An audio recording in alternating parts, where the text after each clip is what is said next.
Halo semuanya, apa kabar?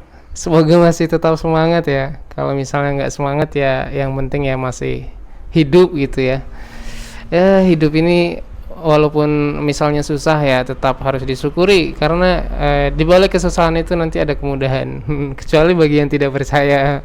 Kalau saya percaya guys, walaupun sekarang susah misalnya, nanti suatu saat mudah. Asalkan kita berusaha menuju ke sana gitu aja ya. Jangan menyerah dan jangan putus asa. Nah di topik kali ini fokus bahasanya satu saja ya, kita tidak akan kemana-mana, satu saja yaitu menjawab pertanyaan. Kalau kita punya tunggakan ya, kita punya tunggakan di suatu pinjol gitu ya.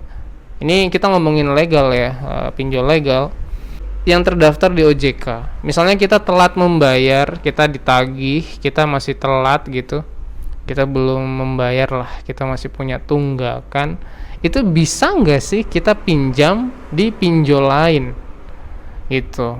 Apakah pinjol lain kemudian kayak, oh ini orang masih punya utang di pinjol ini nih, kita nggak usah mau minjemin deh gitu. Nah, apakah seperti itu atau gimana? Nah jadi pinjol itu masing-masing pinjol punya ketentuan masing-masing ya. Punya kebijakan berbeda-beda.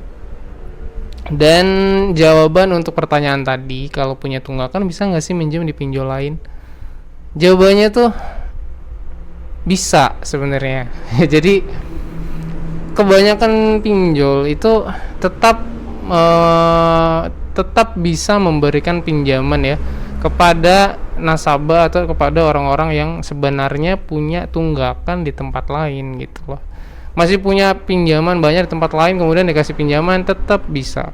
Kok mereka nggak takut sih gitu? Kok mereka nggak takut kita nggak bisa bayar?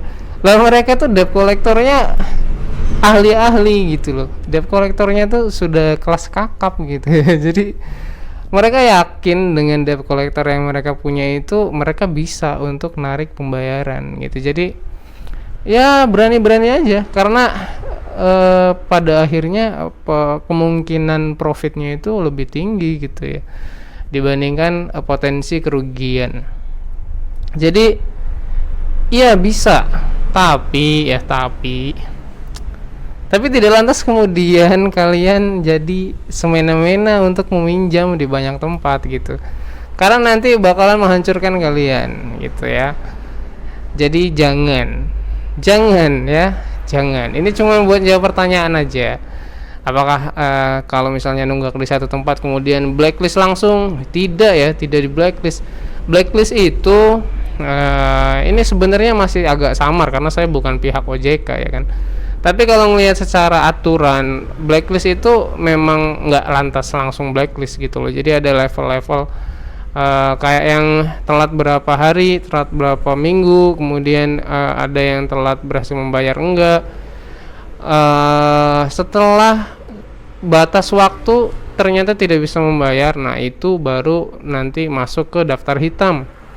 Tapi ketika kemudian dilunasin, harusnya sih itu daftar hitam itu terhapus ya, kadaluarsa, karena ya sudah dipenuhi kan kewajibannya gitu. Jadi tidak lantas ketika sudah telat berapa hari kemudian blacklist, enggak ya, enggak begitu. Jadi masih bisa gitu tuh. Kemungkinan pinjam tuh masih bisa karena belum terblacklist. Udah kira-kira itu sih, kita pendek aja ya videonya ya, nggak usah panjang-panjang. Karena saya mau bikin videonya banyak nih tentang pinjol. Jadi buat kalian yang mau tahu, mau mengikuti ya dunia pinjol gitu, kalian bisa ikuti aja blog di dutapinjol.com situ. Saya tulis di sini. Nah, situ saya mungkin bakal banyak bahas tentang pinjol. Kenapa? Karena duitnya gede gitu ya.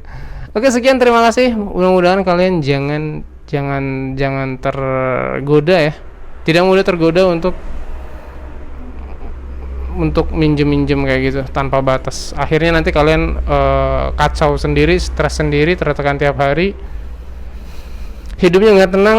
Beneran deh, jangan minjem ya. Ya udahlah, sampai jumpa ya. Subscribe.